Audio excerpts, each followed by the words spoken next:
Hello दोस्त, sky unlimited YouTube channel पर आप सभी का स्वागत है। आइए शुरू करते हैं पॉलिटिकल साइंस के आज के अपने अगले टॉपिक में, जिसमें हम देखेंगे केंद्र राज्य संबंध, सेंटर स्टेट रिलेशनशिप व अंतर्राज्यीय परिषद, इंटर स्टेट काउंसिल। तो आइए दोस्तों शुरू करते हैं केंद्र राज्य संबंध, relation between centre and state से। दोस्तों देखते हैं introduction of central and state relationship. Bharat में केंद्र राज्य संबंध संघवाद की ओर उन्मुख है। संघवाद की इस प्रणाली को कनाडा के संविधान से लिया गया है। भारतीय संविधान में केंद्र और राज्य के मध्य विधायी शक्तियाँ, प्रशासनिक शक्तियाँ एवं वित्तीय शक्तियों का विभाजन किया गया है। न्यायिक व्यवस्था के एकात्मिक होने के कारण न्यायपालिका को इन शक्तियों के विभाजन से बाहर रखा गया है, या न्यायपालिका की न्यायिक शक्तियों को विधायी, प्रशासनिक तथा वित्तीय शक्तियों के विभाजन से अलग रखा गया है। भारतीय संविधान के भाग 6 में अनुच्छेद 245 से लेकर 255 तक केंद्र व राज्य के बीच विधायी शक्तियों के संबंध के बारे में व्याख्या किया गया है, एवं अनुच्छेद 256 से लेकर 263 तक प्रशासनिक संबंध के बारे में व्याख्या किया गया है, तथा अनुच्छेद 268 से लेकर 293 तक वित्तीय संबंध के बारे में व्याख्या की गई है।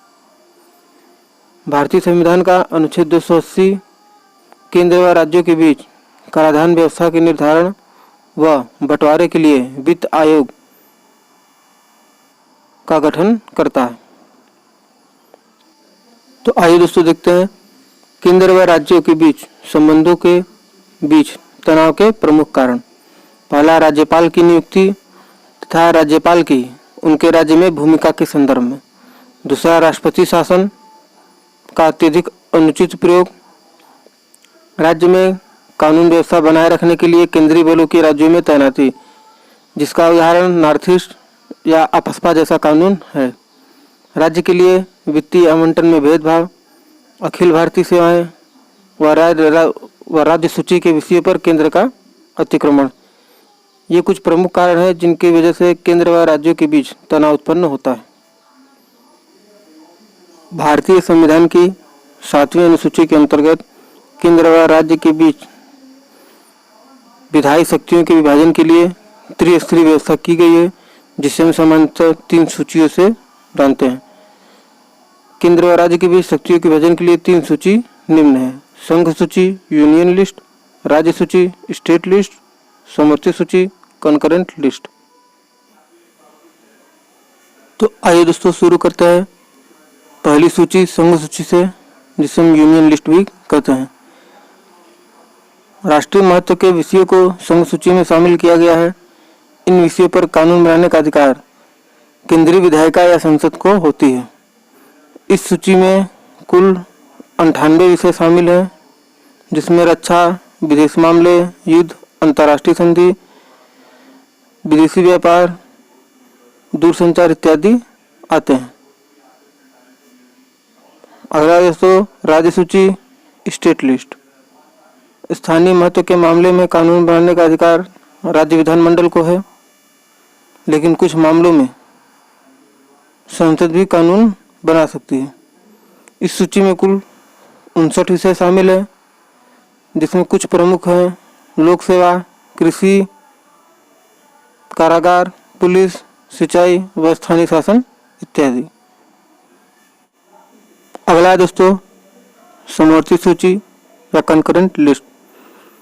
इसमें शामिल विषयों पर संसद तथा राज्य विधानमंडल दोनों कानून बनाती हैं, और परस्पर द्वंद्व उत्पन्न होने पर संसद द्वारा निर्मित कानून लागू होता है। इस समवर्ती सूची में कुल 52 विषय शामिल हैं, जिसमें कुछ प्रमुख हैं: राष्ट्रीय जलमार्ग, परिवार नियोजन, जनसंख्या नियंत्रण, समाचार पत्र, शिक्षा, कारखाना व सामाजिक योजना इत्यादि।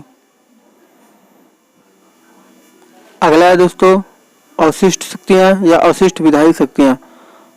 भारतीय संविधान के अनुच्छेद 248 के अंतर्गत अवशिष्ट शक्तियों का प्रदान किया गया है, जिन विषयों में संघ सूची और राज्य सूची या समवर्ती सूची, जिन विषयों को इन तीनों सूची में शामिल नहीं किया गया है, उन पर कानून बनाने का अधिकार संसद को प्रदान किया गया है।